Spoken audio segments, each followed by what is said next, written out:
que ya ustedes, digamos, han revisado, ¿no?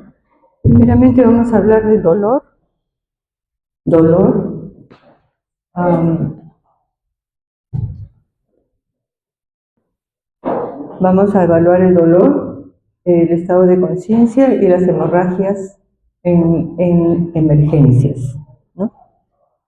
Y recordando algunos aspectos que ustedes ya han revisado seguramente con respecto al dolor.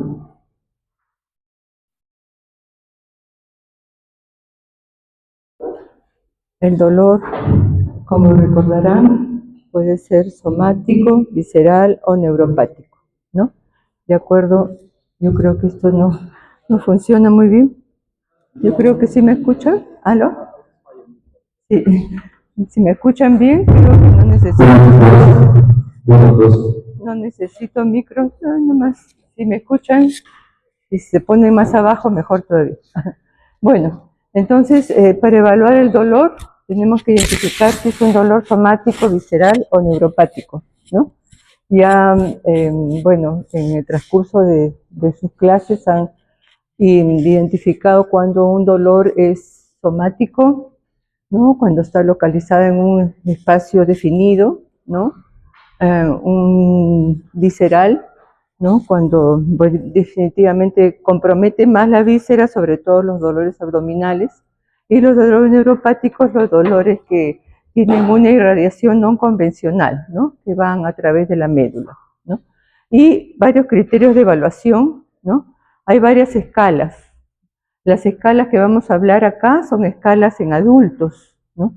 Básicamente las emergencias que tratamos son las emergencias de adultos. Y tenemos la escala de EVA, ¿no? Que es básicamente una escala de dibujos, ¿no? En la cual hay una escala numérica. Esta es la escala de Wong-Baker, que es la escala pediátrica, ¿no? En las cuales les ponen caritas a los niños para que ellos puedan identificar la escala del dolor. Bueno, y algunos dolores que se acompañan de otros síntomas, ¿no? Si es somático, visceral o neuropático, se acompañan de síntomas que ustedes podrían, digamos, definir como acompañantes de cada tipo de dolor en específico.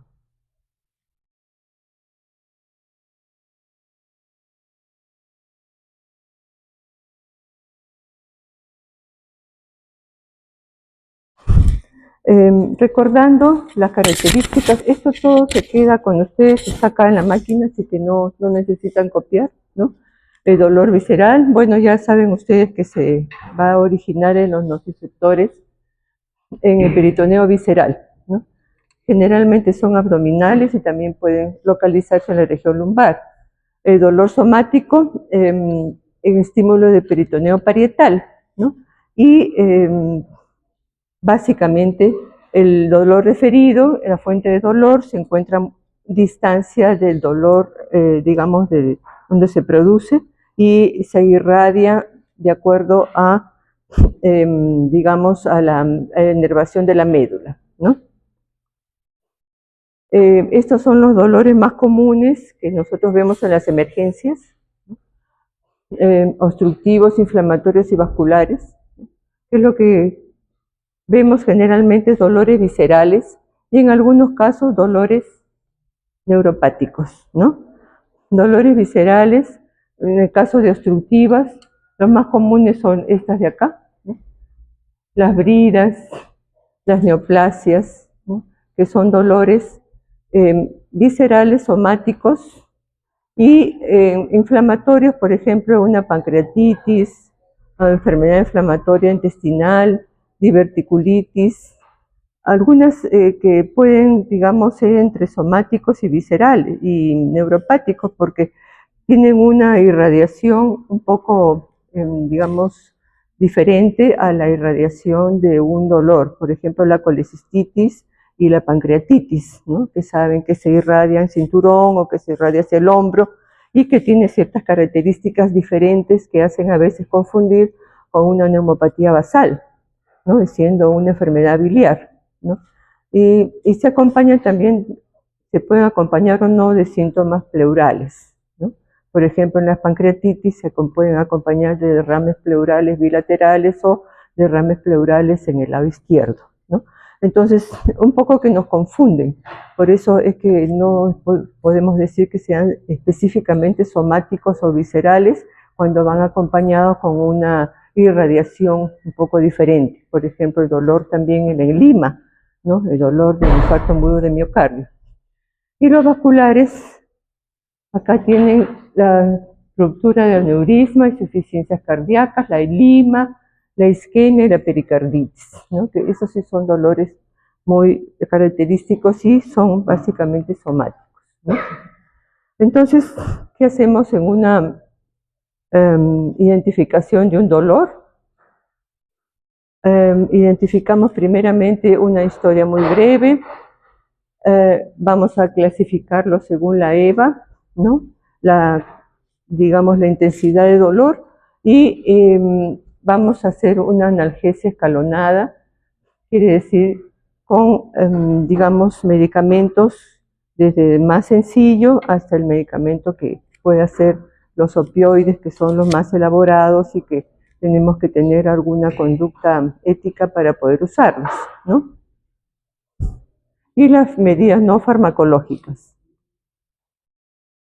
Entonces, siempre tener presente que los pacientes en emergencia idealmente no los podemos dejar con dolor, ¿no? Es algo que debemos tratar de calmar el dolor, identificarlo y tratar de calmar el dolor. No es ético, como dice, mantener a un paciente con dolor pudiendo tratarlo en forma eficaz, ¿no? Y los medicamentos van, como decíamos, del más sencillo hasta el más complejo, ¿no? Los fármacos, los AINES antiespasmódicos, el más sencillo, la iosina, ¿no? El butilbromuro de escopolamina iosina, que son tabletas o ampollas, ¿no? Que es lo más sencillo para un dolor tipo espasmódico abdominal o somático, ¿no? Dependiendo del nivel de EVA, o sea, de la escala visual, podemos usar ya medicamentos un poquito más complejos como los opioides, como el fentanilo, ¿no? Y eventualmente estos son de corto plazo, ¿no? Vienen en ampollas de 0.05 miligramos por 2 mililitros, de dosis que van de 2 a 20. ¿No? Ahora hay muchos medicamentos para el dolor, laboratorios que se especifican básicamente en el trabajo del calmar el dolor, ¿no? Hay el laboratorio Grunenthal es uno de los que siempre va en el manejo del dolor por los medicamentos que ellos manejan, ¿no? Y incluso les dan unas charlas a los alumnos que seguramente ustedes también han estado participando o participarán en el manejo de dolor en estas charlas, ¿no? Que ellos son los que propugnan el uso de fentanilo. Y como estos medicamentos no solamente se encuentran en ampollas y se encuentran en tabletas, sino también se encuentran en parches, ¿no? En parches, sobre todo los pacientes que tienen una neoplasia y que necesitan sedar el dolor en algunas zonas específicas.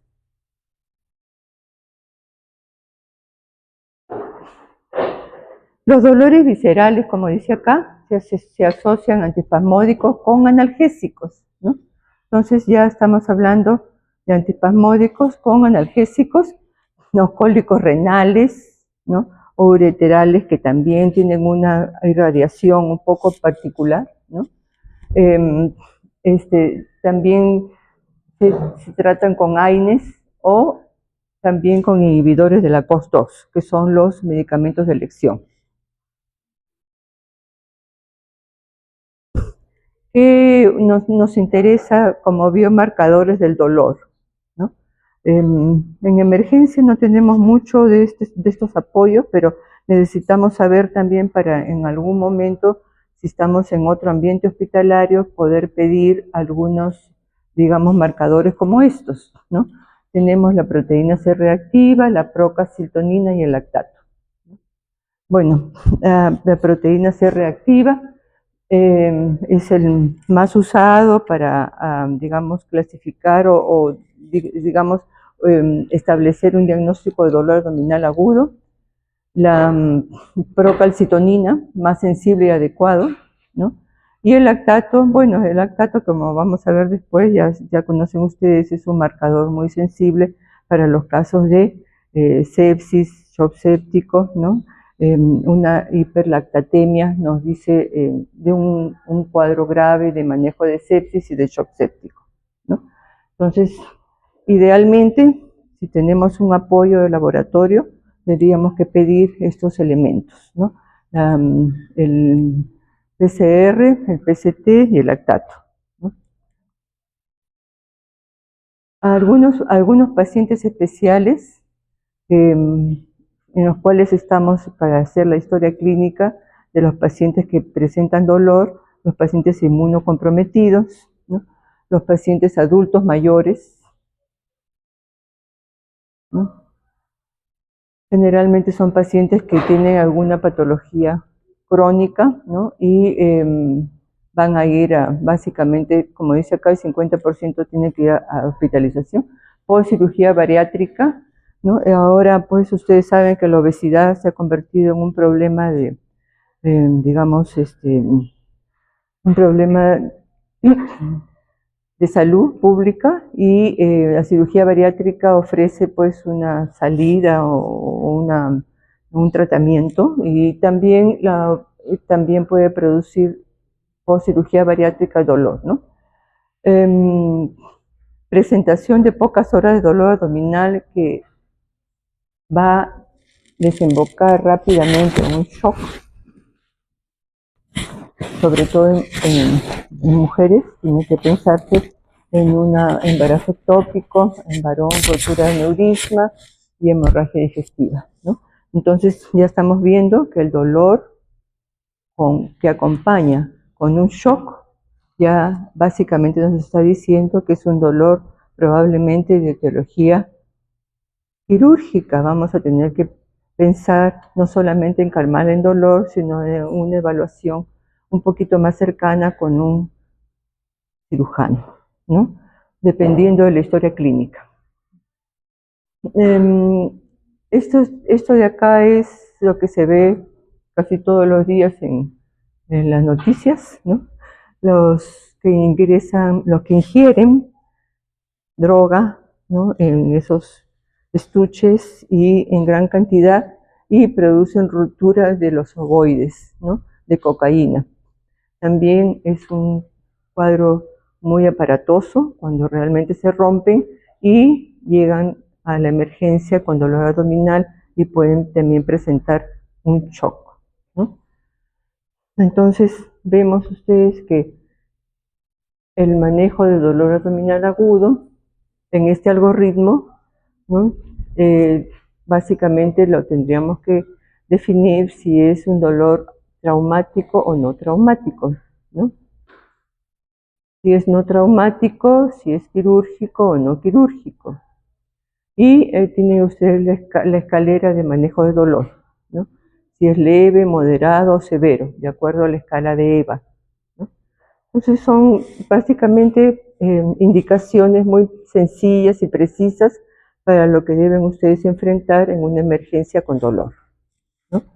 Si es un dolor leve, simplemente AINES, moderado, ¿no? Analgésicos podría ser que lo añadan ustedes con el paso número 2, que es analgésicos o tipo opioides, y el dolor severo, ya hasta bloqueo neural, ¿no? Hasta bloqueo neural. Y uso de analgésicos opioides, ¿no? Ese es el nivel de evidencia 4, ¿no? Bueno, los niveles de evidencia son ya importantes en este caso, ¿no? Entonces, en la escala, un nivel de evidencia 4 nos dice que sí es recomendable, ¿no es cierto? Y en el caso de que traumático, bueno, traumático, manejo farmacológico, y si es o no estable o inestable el paciente, ¿no? Igualmente, tenemos drogas que nos van a ayudar, el tramal, que es también un analgésico potente, ¿no? tipo opioide, ¿no? Tramal, y que en muchas se va a combinar con el paracetamol, acetaminofén, ¿no? Dosis bajas de fentanilo y bloqueos al final, ¿no?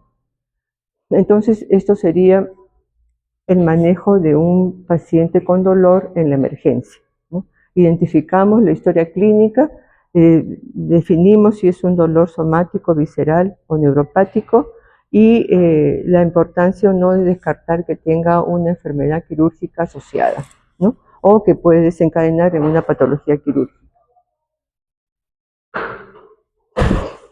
Estado de conciencia, ¿cómo lo vamos a valorar?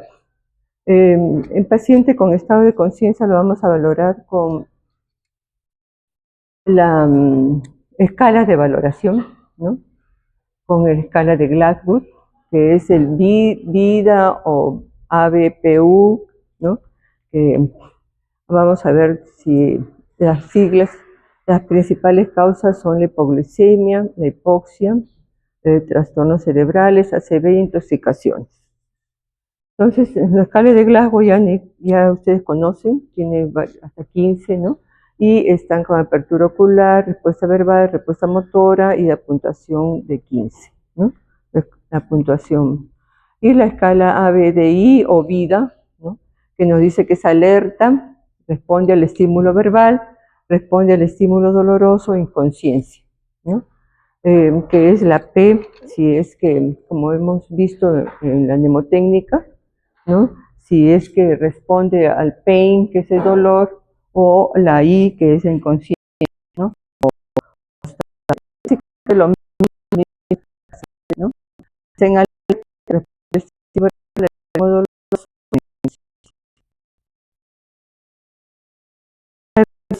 neurológica, la memoria, la respiración, la circulación, la discapacidad neurológica y la exposición y el entorno, ¿no? Entonces esto creo que ya ustedes lo conocen o ya lo han visto en las prácticas, ¿no? Entonces acá está la escala de ABDE, ¿no? Si es conciencia, si está en alerta, si responde o no a los estímulos verbales, si tiene o no respuesta al dolor, buenas tardes, ¿no?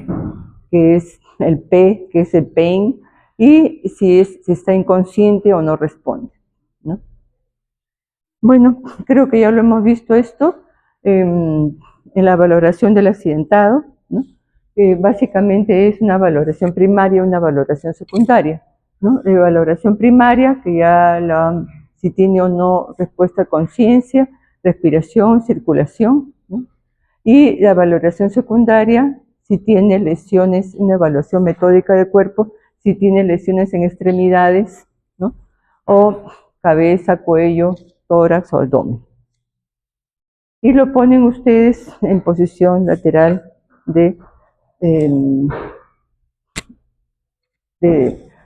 entonces, para evaluar el estado de conciencia, si tiene o no estado de conciencia.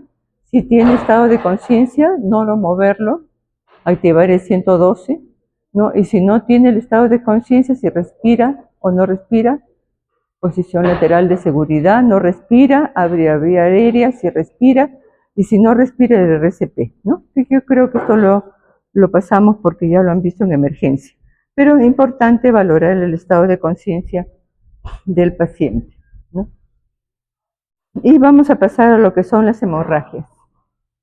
Las hemorragias en emergencias son internas o externas y los grados de hemorragia van del 1 al 4 de acuerdo al volumen de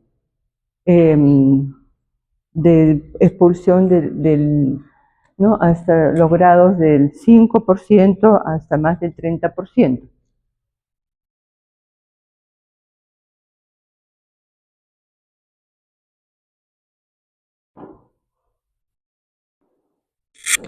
Las hemorragias dependen si se localizan en el abdomen, pecho o muslo, pueden amenazar la vida del paciente.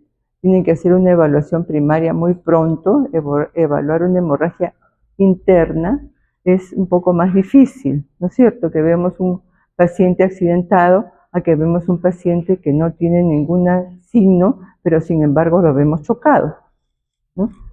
Y signos más tardíos de sangramiento interno son el abdomen rígido y distendido, o sea, un peritonismo, ¿no? La clasificación del shock hemorrágico va del 1 al 4, de acuerdo al volumen de expulsión y a las características clínicas que ustedes van a evaluar, ¿no? El grado 1, con un 15%, menor de 750 mililitros, clase 2 hasta 1500, hasta el 30%, clase 3 hasta el 40% y clase 4 más de 40%, ¿no? Y acá pues definitivamente los valores van a ir aumentando la frecuencia cardíaca, la ventilación, la presión arterial sistólica va a descender y la excreción urinaria va a ser mínima. Por lo tanto, nos interesan estos valores, ¿no? Y cuando evaluamos un paciente con hemorragia interna o con hemorragia digestiva y nosotros le pasamos visita, básicamente lo que hacemos es medir la presión arterial en el decúbito y en la posición supina, ¿no? Para ver si hay alguna diferencia entre la presión sistólica en el decúbito y en posición supina, ¿no? Que nos dice de que puede estar paciente teniendo una hemorragia interna, ¿no? Una hemorragia digestiva. Muchas veces nos es difícil asegurar porque, como ustedes saben, el tubo digestivo es muy largo, ¿no? Hasta que el paciente presenta la melena, entonces pasa un tiempo, pero si lo tomamos en las dos posiciones, nos puede orientar clínicamente en una hemorragia aguda, ¿no? Entonces será importante pues que le tomemos las funciones, ¿no? Y identifiquemos los valores, ¿no? Y para esto no necesitamos nada más que un tensiómetro, ¿no? Pero tenemos que saber qué cosa es lo que vamos a buscar. Bueno, el manejo de las hemorragias va a ser dependiendo de la zona donde se presenta, si es traumático, colocar pues un torniquete, si es una hemorragia, digamos, digestiva o una hemorragia muy evidente, transfusión, líquidos, el monitoreo continuo y cirugía en hemorragias internas, ¿no? Esto de acá, en emergencias, básicamente se indica paquete globular o sangre fresca total, ¿no? O plasma, ¿no? De acuerdo al, digamos, al volumen y al caso del paciente, ¿no? Si es un paciente cirrótico con una hemorragia, entonces va a ser un poco diferente el tratamiento, ¿no? Ahí sí vamos a necesitar algunos digamos, ayuda con el plasma porque el paciente tiene disminución de los factores de coagulación, ¿no? Los cirróticos. Entonces vamos a necesitar no solamente sangre, sino también vamos a necesitar plasma, ¿no? Muchas veces también se añaden plaquetas frescas. Eso, digamos, ya es un campo de hematología, ¿no? Pero para lo que nos importa a nosotros estar en la emergencia, identificarlo, pasarle sangre fresca con plasma y plaquetas, ¿no? Dependiendo del cuadro clínico, ¿no? Puede ser que sea un paciente también hematológico. Si es un paciente hematológico, sí nos interesa pasarle plaquetas, ¿no? Un PTI o alguna otra patología en la cual haya problemas de las plaquetas, ¿no?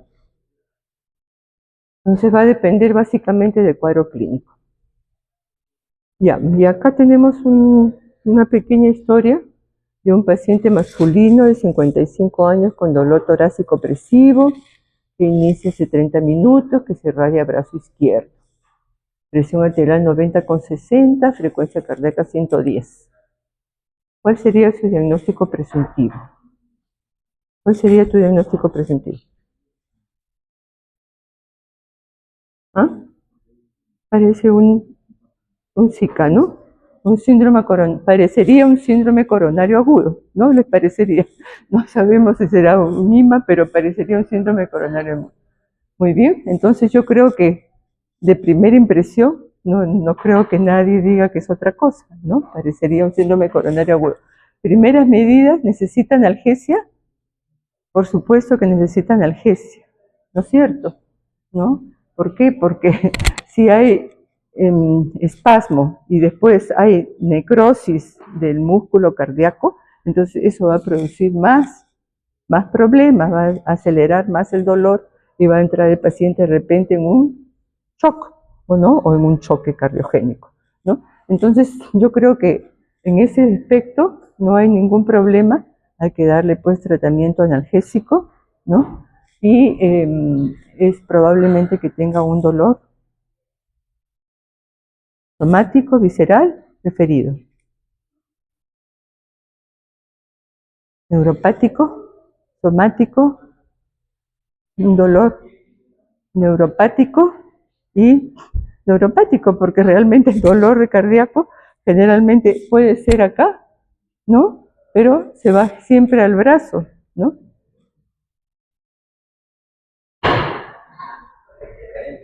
Y este de acá es una mujer de 68 años, inconsciente, con una glicemia de 35, con un Glasgow de 8, ocular, verbal, ¿no?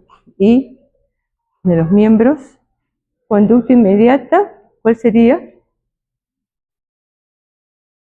Administrarle glucosa, ¿no? Porque probablemente estemos frente a un shock hipoglicémico, ¿no? Y este shock hipoglicémico es una mujer de 68 años, ¿eh? No dicen nada más, ¿no? Evaluar causas secundarias. Acá me acuerdo de en una emergencia justo de Casimiro, llega un muchacho, así como ustedes, joven, de 20 y tantos años, con convulsiones. Era sábado en la noche. ¿Ya? Entonces, un muchacho con convulsiones, ¿qué puede ser? Era un chico diabético juvenil.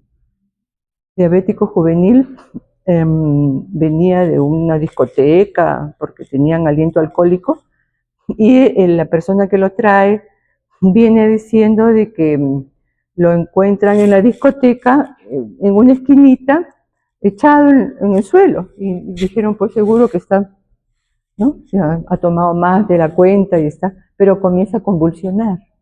Entonces lo traen a la emergencia del Casimiro, ¿no? Y tenía, no sé si 30 o 35 o 20 de glicemia, pero el chico estaba con una hipoglicemia marcada, ¿no? Se había puesto su insulina antes de salir a la discoteca y había tomado alcohol. ¿Qué pasa con el alcohol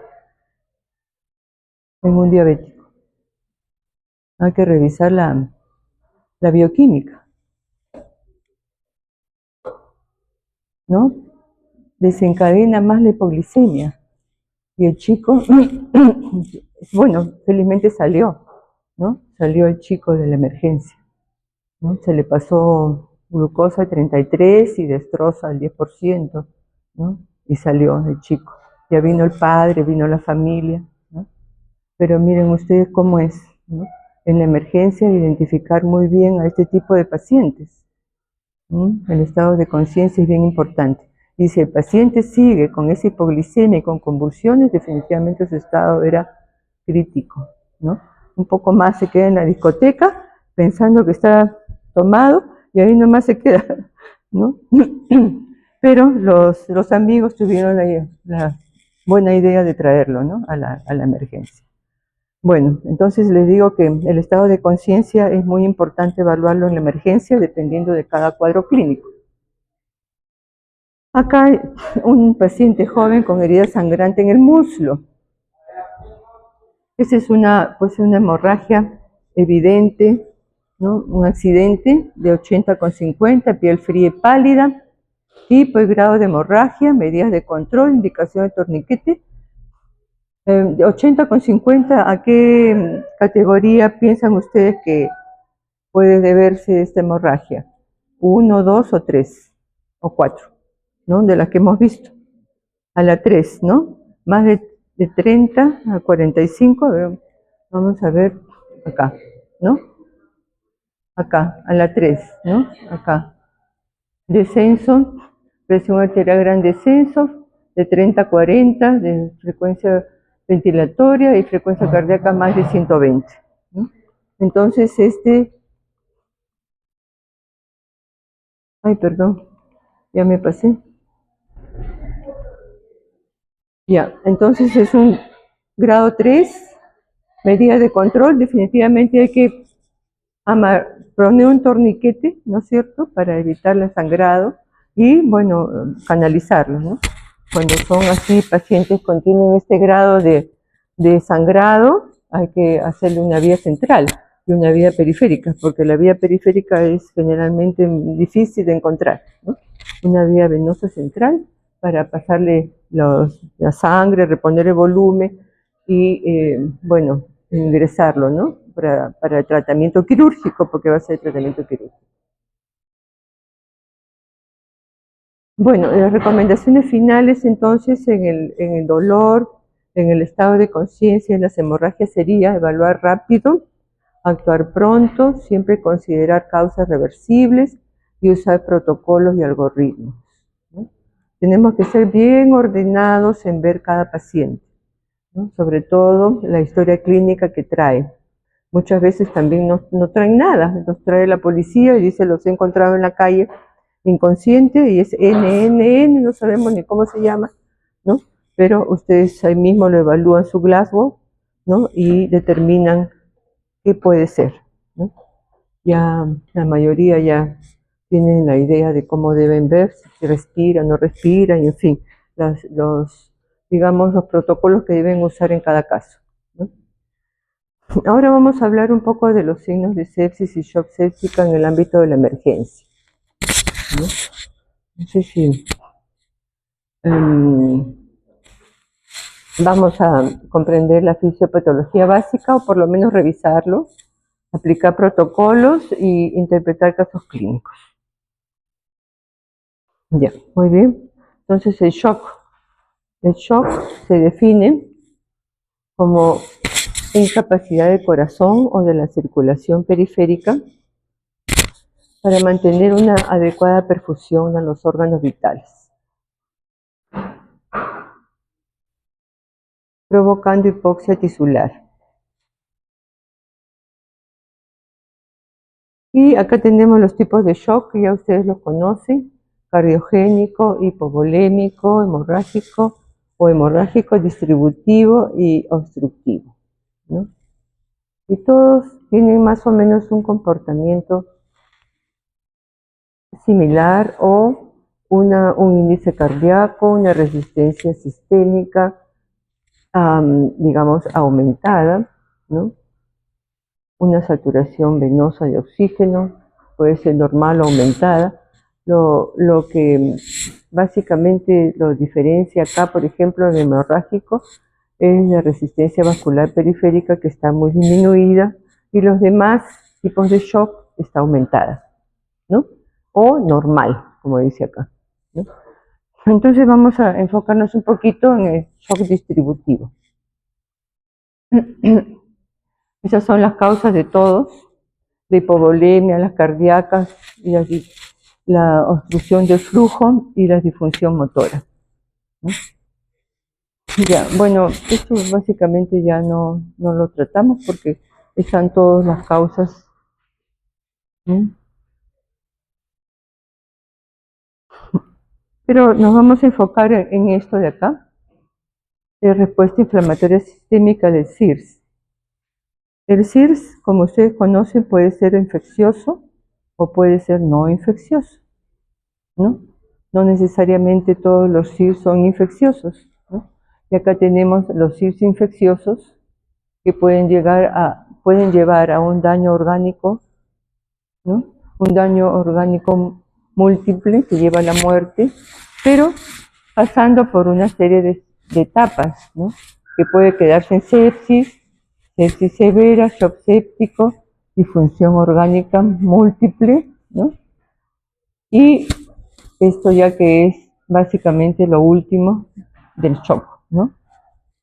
O la parte no infecciosa. Miren, los no infecciosos, la pancreatitis, la isquemia, policontuso, shock hemorrágico, injuria orgánica. Entonces, lo más importante será identificar si estamos frente a un SIRS infeccioso o no infeccioso. Y eso lo vamos a sospechar cuando nosotros hagamos una historia clínica detallada. La sepsis, ¿cómo se define? Como de disfunción orgánica causada por una respuesta desregulada. Sepsis, infección, más un SOFA, más de 2, igual o mayor de 2. Y shock séptico, la sepsis, más la necesidad de vasopresores con una hiperlactatemia más de 2 milimoles, ¿no? Por litro.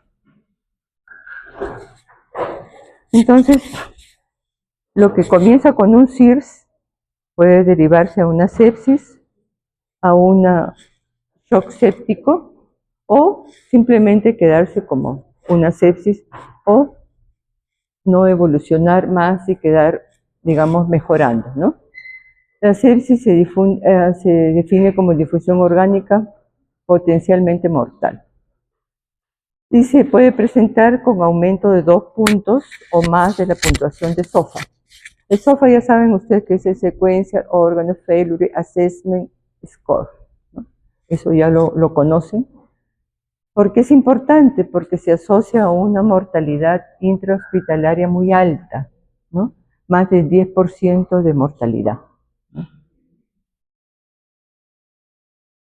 Y esto es un cuadro de lo que era antes y de lo que ahora se define, ¿no? Anteriormente, dice, esto es lo antiguo y esto es lo nuevo, ¿no?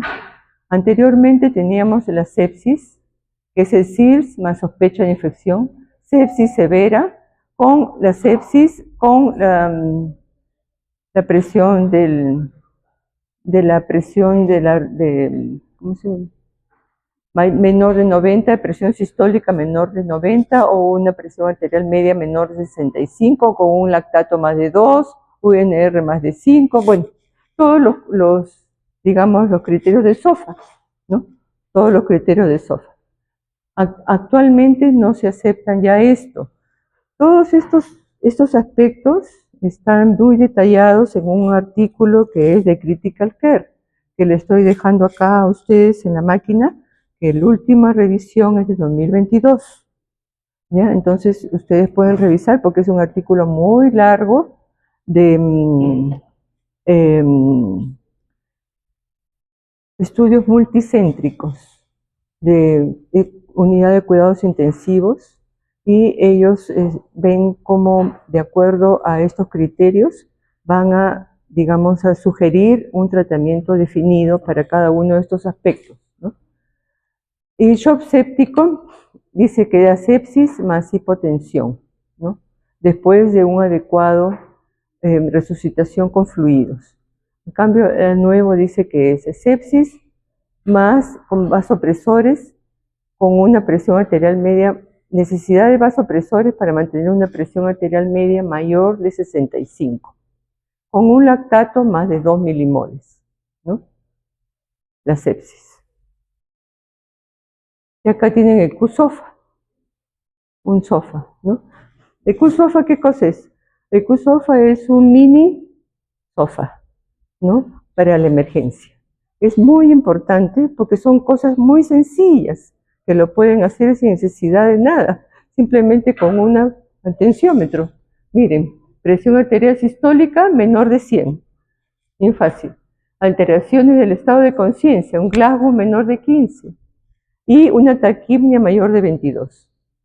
Si tienen ustedes más de 2 criterios, es un gran riesgo para un final, digamos, un pobre desempeño, ¿no? O sea, mal pronóstico, mejor dicho.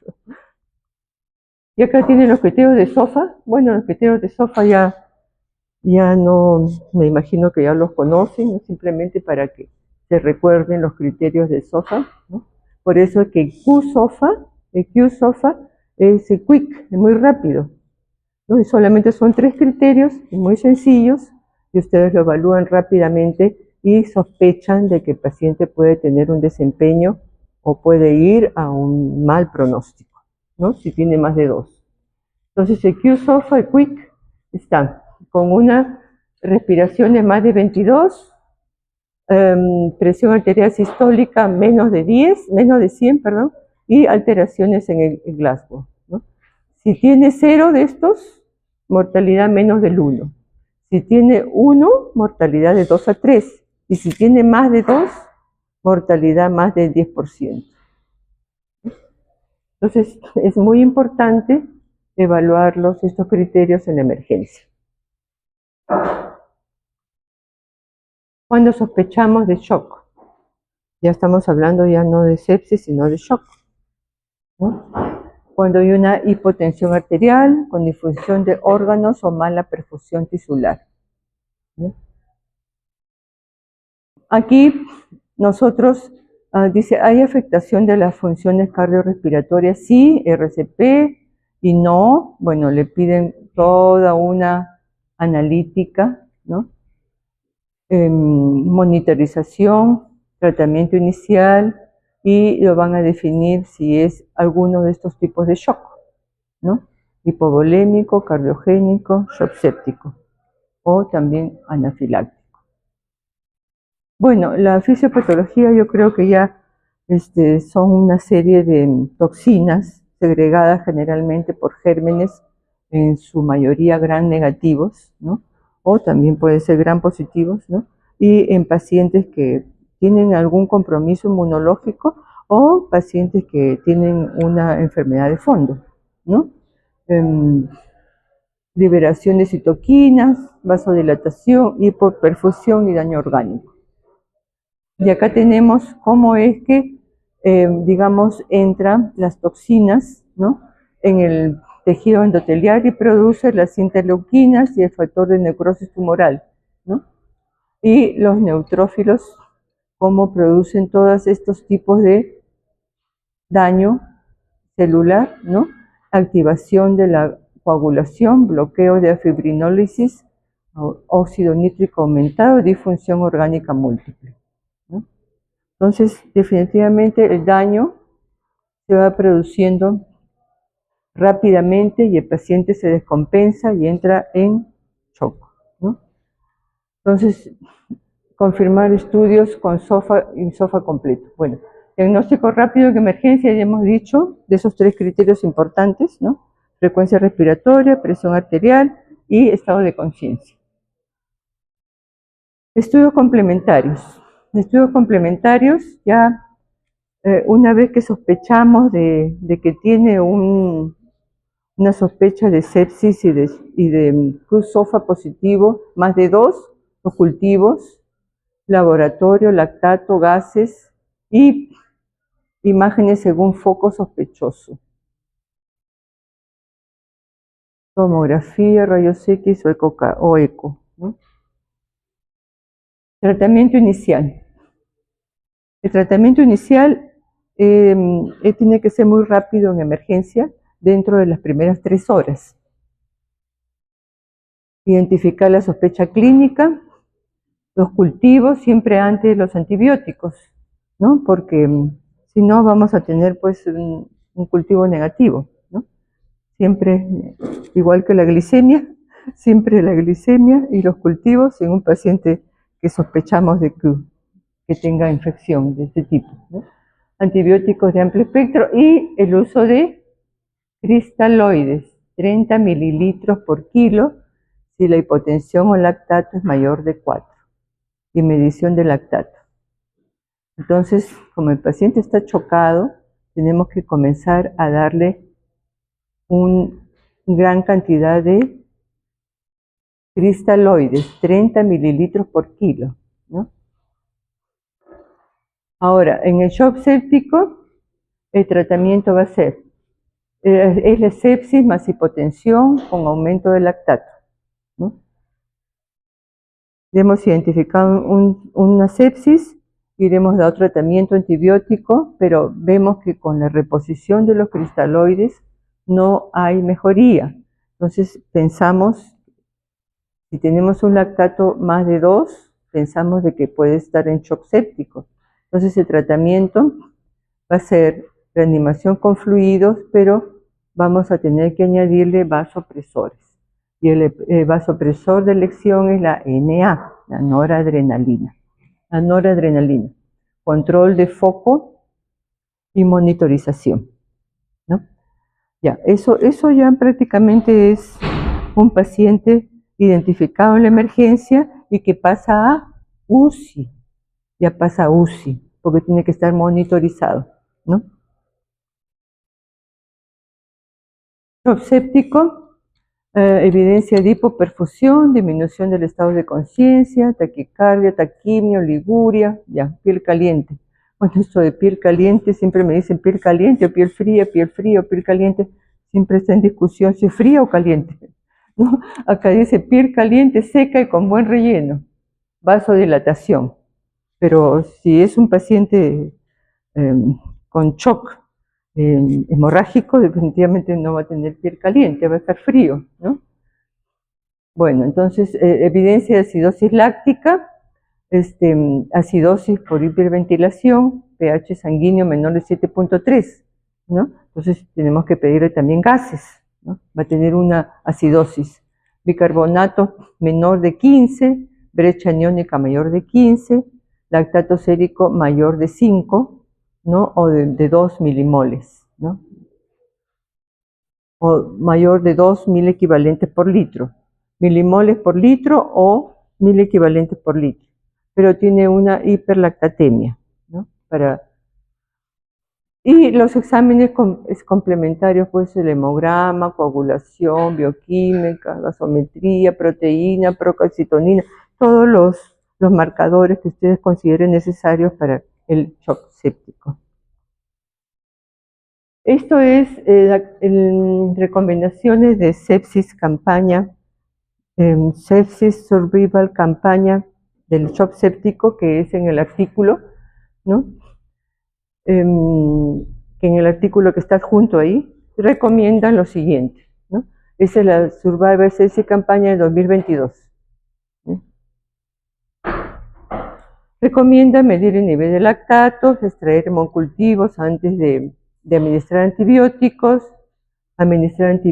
de amplio espectro y de acuerdo a la sospecha clínica que ustedes tengan, como vamos a ver, ¿no? Será foco urinario, tiene que tener un tipo de antibióticos definido, será foco pulmonar, ¿no? Será foco de piel, dérmico, será una valvulopatía o una endocarditis, en fin, de acuerdo a lo que ustedes sospechen, el germen que sospechen, van a darle un antibiótico específico, ¿ya?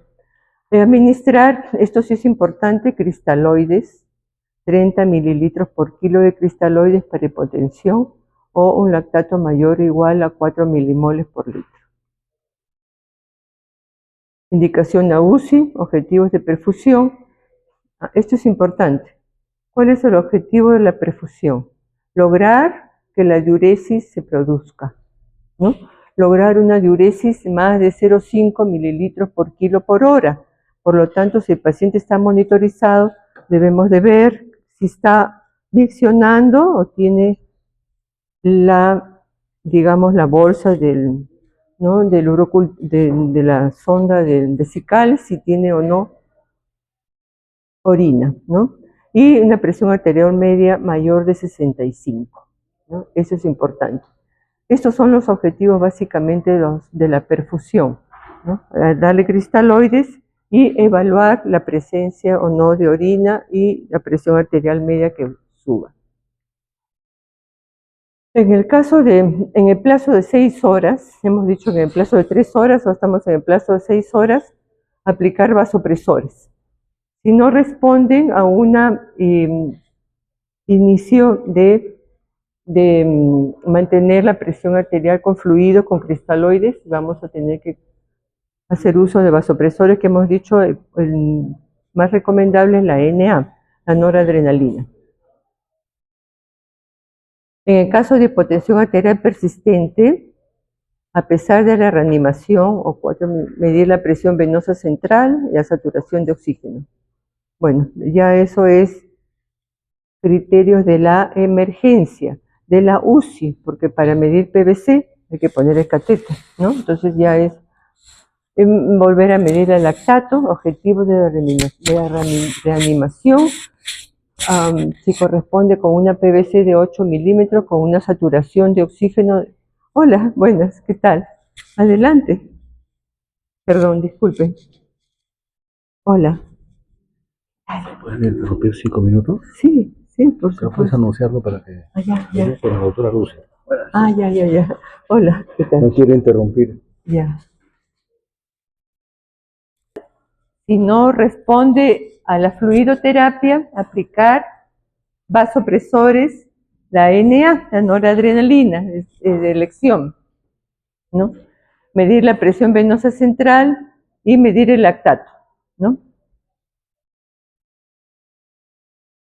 Entonces, en las primeras 6 horas, el objetivo de la resucitación serían los siguientes: que la presión venosa central se mantenga de 8 a 12, la presión arterial media de 65 a 90, el débito urinario más de 0,5, la saturación de sangre venosa central más de 70 y el índice cardíaco de 2 a 4 litros por minuto por metro cuadrado.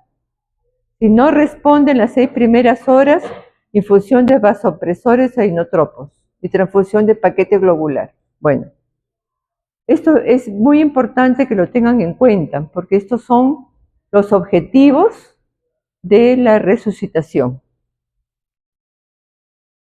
Y acá tenemos la hora dorada. Bueno, la hora dorada, hay muchas cosas que son horas doradas, pero en esta, dentro de la primera hora, la terapia antibiótica, la elección empírica. Definitivamente no sabemos qué infección, pero de acuerdo al órgano que ustedes sospechan que es el infectado, tienen que darle la terapia, ¿no?, que sugieren. La administración en tiempo correcto mejora la sobrevida. Qué importante es que nosotros demos una terapia básicamente sin saber qué germen es, simplemente sacamos el hemocultivo y comenzamos, ¿no? Elección adecuada del antibiótico, dosis máxima, evaluar la concentración sérica. Bueno, generalmente se evalúa en centros hospitalarios, ¿no?, cuál es la concentración sérica de los antibióticos. Es importante eso, ¿no? Máxima eficacia, mínima toxicidad, reevaluar el tratamiento después de 3 días, por lo menos. No vamos a esperar que de la noche a la mañana el paciente responda, por lo menos 72 horas. Duración de la terapia de 7 a 10 días y suspenderla si la causa no es infecciosa, ¿no? Y acá hay una serie de antibióticos, una serie digamos, de focos, ¿no?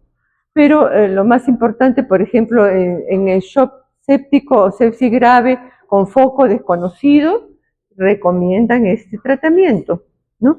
Recomiendan el carbapenem, imipenem o meropenem, ¿no?, asociado a banco, ¿no? Asociado a banco porque generalmente son intrahospitalarios y estafilos, ¿no? Y tienen los otros focos, ¿no? Sepsis por catéter, quemados, esplenectomizados, sepsis de origen urinario. Bueno, de acuerdo al sitio donde ustedes sospechan que puede ser el foco infeccioso, ¿no? La fluidoterapia, llevar la presión venosa central mayor de 8 y mayor de 12 si ventila mecánicamente. La fluidoterapia con cloruro de sodio a dosis de 30 mililitros por kilo.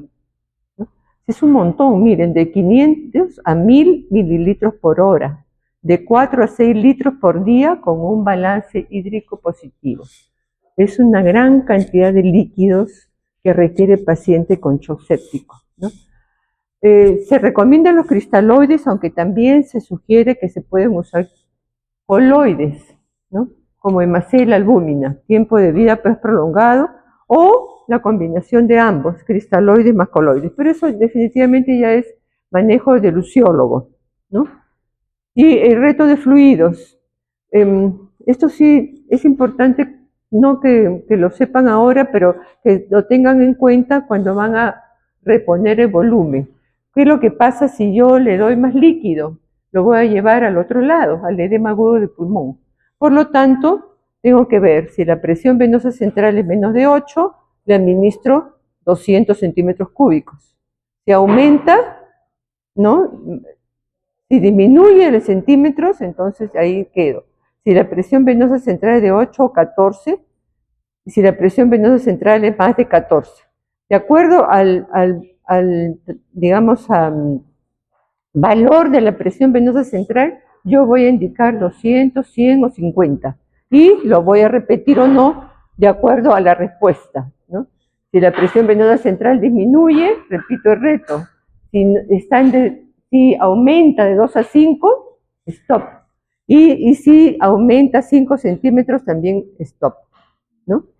Entonces, esto es importante que lo tengan en cuenta para el manejo de la reposición de los líquidos y cómo debe ser en un tiempo, ¿no? El uso de vasopresores, noradrenalina, básicamente es elección de grado 1B, ¿no?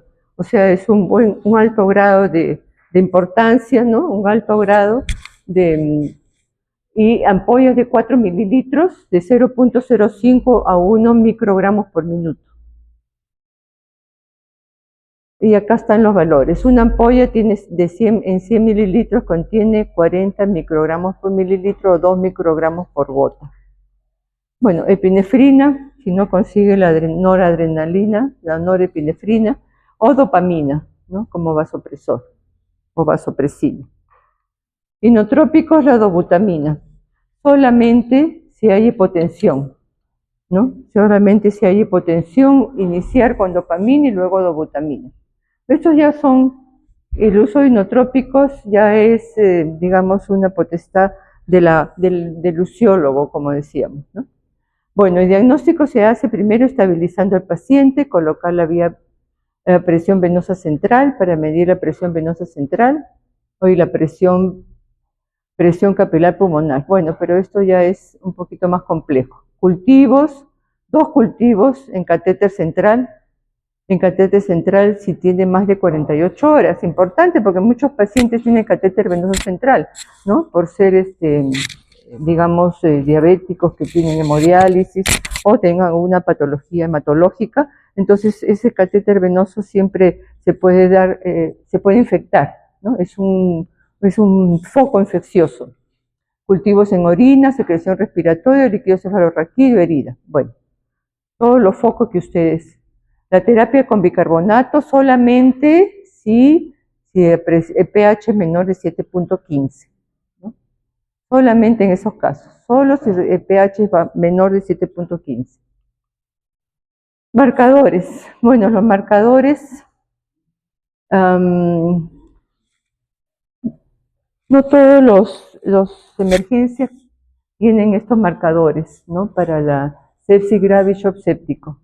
Son, acá como dice el stream 1, la procalcitonina, que es un marcador que se usa más, la procalcitonina. El DPP3, ¿no? Marcador temprano de gravedad de una población en pacientes de shock cardiogénico. Algunos AM, la adrenomedulina, la proencefalina, ¿no? Bueno, son marcadores que, como ustedes ven acá, esto está en el 2024, ¿no? No sé si también lo harán en algunos centros de acá, ¿no? Pero por lo menos saber que la procalcitonina, que sí lo hacen acá, es un marcador importante, ¿no? Para mejorar la evaluación clínica de los pacientes sépticos. Pronóstico mortalidad de 50-70% en las primeras 24 horas. Si en las 72 horas no mejora, no vale la pena continuar. Dice, la tasa de mortalidad en pacientes con un nivel de lactato mayor de 2 es muy alta, más de 70%. Mal pronóstico, anuria, CID, pH menor de 7.2, presión arterial de CO2 mayor de 50, pulmón de shock, úlcera de shock, coma, bicarbonato bajo, y lactato sérico mayor de 4. Acá, paciente varón de 68 años con fiebre, frecuencia respiratoria 28, presión arterial sistólica de 88 y confusión. Tiene un sospecha de foco urinario. ¿Cumple QSOFA? Cumple, ¿no? Tiene los 3 criterios de QSOFA, entonces es un paciente con sospecha de sepsis, ¿no? Shock séptico no sabemos. ¿Cuáles serían los pasos inmediatos? Cultivos, ¿no? Vías y antibióticos si pensamos en su foco urinario, ¿no? Y tratamiento inicial con cristaloides, ¿no? 30 mililitros por kilo, ¿no? Y pasarlo pues a medir la presión venosa central, ¿no? Para medirle la cantidad, si está orinando o no está orinando, ¿no? Monitorización del paciente. Durante la fase isquémica de shock se mejora la perfusión del cerebro, corazón, pulmones, mientras que los órganos menos esenciales se vuelven isquémicos. Tener en cuenta esto. Ansiedad, agresividad, confusión son signos tempranos de shock. No siempre el shock lo vamos a ver al paciente que está prácticamente inerte, no. Ansiedad, agresividad y confusión son signos de shock, ¿no? Muchos tipos de shock se caracterizan por taquicardia, taquinia, periferia y hipotensión. En el shock distributivo puede estar el piel caliente y la bradicardia puede acompañar el shock cardiogénico o neurogénico, sobre todo neurogénico, ¿no? Las herramientas de evaluación usadas con sospecha de shock séptico, oximetría, electrocardiograma, glucosa, bueno. Las complicaciones de shock pueden incluir ira, coagulopatías, difusión hepática y difusión orgánica múltiple. Bueno. Sepsis es una emergencia médica con alta mortalidad. Se hace un diagnóstico clínico más laboratorios, tratamiento precoz, trabajo en equipo y protocolos son claves. Todo lo que es en emergencia tiene que ser precoz, ¿no? Rápido. No por algo es emergencia, ¿no? Muy bien. Vamos a pasar un ratitito, tenemos unos 5 minutitos para la otra. Eso es con respecto a la clase. ¿Ya? Ahora les voy a pasar ponga una historia clínica de emergencia que él consideraba tratamiento de emergencia. Pero como nosotros sabemos que ahora hay inteligencia artificial y ya pueden copiar, les decíamos que siempre nos presenten la foto de la historia, ¿no? Este es un varón de 70 años, de 78 años, sexo masculino, ingresa el 12 del 10. Con 8 días de enfermedad, dolor abdominal, distensión asociada a náuseas y vómitos, el dolor se irradia a la espalda, ingresa al servicio de emergencia de Rebagliati. ¿Ya? Sea un paciente varón, un poquito mayor, ¿no? Presión arterial 120/70, respiratorio 23, pulso 96, temperatura 37, saturación 90.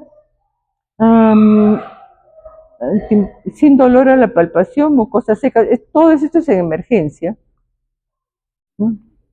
Acá nos enseña la gráfica de la sala, ¿ya? No se evidencia picos febriles, el pulso presenta variaciones pero dentro de límites normales, y el plan de trabajo pone en diagnóstico obstrucción intestinal, pancreatitis aguda, y le toman un AGA. En el AGA que vemos, presión de oxígeno de 52 y una IRA tipo 1, presión de CO2 45, bicarbonato de 26. Y le administran oxígeno, ¿no? Le piden todo esto, enzimas pancreáticas, perfil hepático. Y presentan pues los análisis de laboratorio, ¿no? Tenían que presentar la evidencia. Lo vemos rápidamente, tenía leucocitosis, neutrofilia, el mismo ha marcado acá, hemoglobina normal, abastonados 4%. Y el resto, linfocitos basófilos, creo que está más o menos normal. Acá creatinina 0,69, glucosa 157. En la glucosa hay una glicemia un poquito elevada, ¿no? Perfil hepático. Si tenemos un paciente con sospecha de pancreatitis, tenemos una lipasa, amilasa, AST o TGO alto, ¿no? Deberíamos tener, ¿no? ¿Qué se llaman esos criterios de? ¿Criterios de qué? De Ransom, ¿no? Los criterios de Ransom te diagnostican una pancreatitis aguda y te da el pronóstico del paciente a la manera de ingreso del paciente y a las 24 horas, ¿no? O sea, esos son los criterios de Ransom, ¿no? Existen otros criterios, pero básicamente los criterios de Ransom te da el pronóstico del paciente con pancreatitis, ¿no? Entonces tenía amilasa, lipasa. Aquí, ¿qué faltaría? Electrolitos normales, grupo sanguíneo, proteína C29 bien elevada, la proteína C reactiva bien elevada, amilasa 201 o elevado, lipasa 136 también elevada, ¿no? Amilasas y lipasas elevadas, ¿no? Ecografía, tiene una ecografía abdominal. La ecografía, como dice acá, páncreas no visible por interposición gaseosa. Y en acá está más claro, dice no visible por interposición gaseosa, litiasis vesicular y barro biliar. Litiasis vesicular, ¿no? También importante, colédoco, porta de 100, colédoco no se visualiza. ¿Cuánto mide el colédoco? ¿Cuánto mide? ¿Ah? ¿Cuánto? ¿Cuánto mide un colédoco? 8, 10, ¿ah? 6, ¿no? Si tenemos un colédoco grande, ya nos hace sospechar de que el paciente puede tener una colelitiasis, ¿no? Y incluso hasta sus placas, ¿no? Gran dilatación de asas intestinales o gran hilio, ¿no? Un gran hilio con edema. Tiene un TANTAC en la cual hay cambios congestivos inflamatorios pancreáticos difusos sin foco, asocia estriación de la grasa local sin colecciones ni quistes, quiste renal. Bueno, tenía cambios inflamatorios, perdón.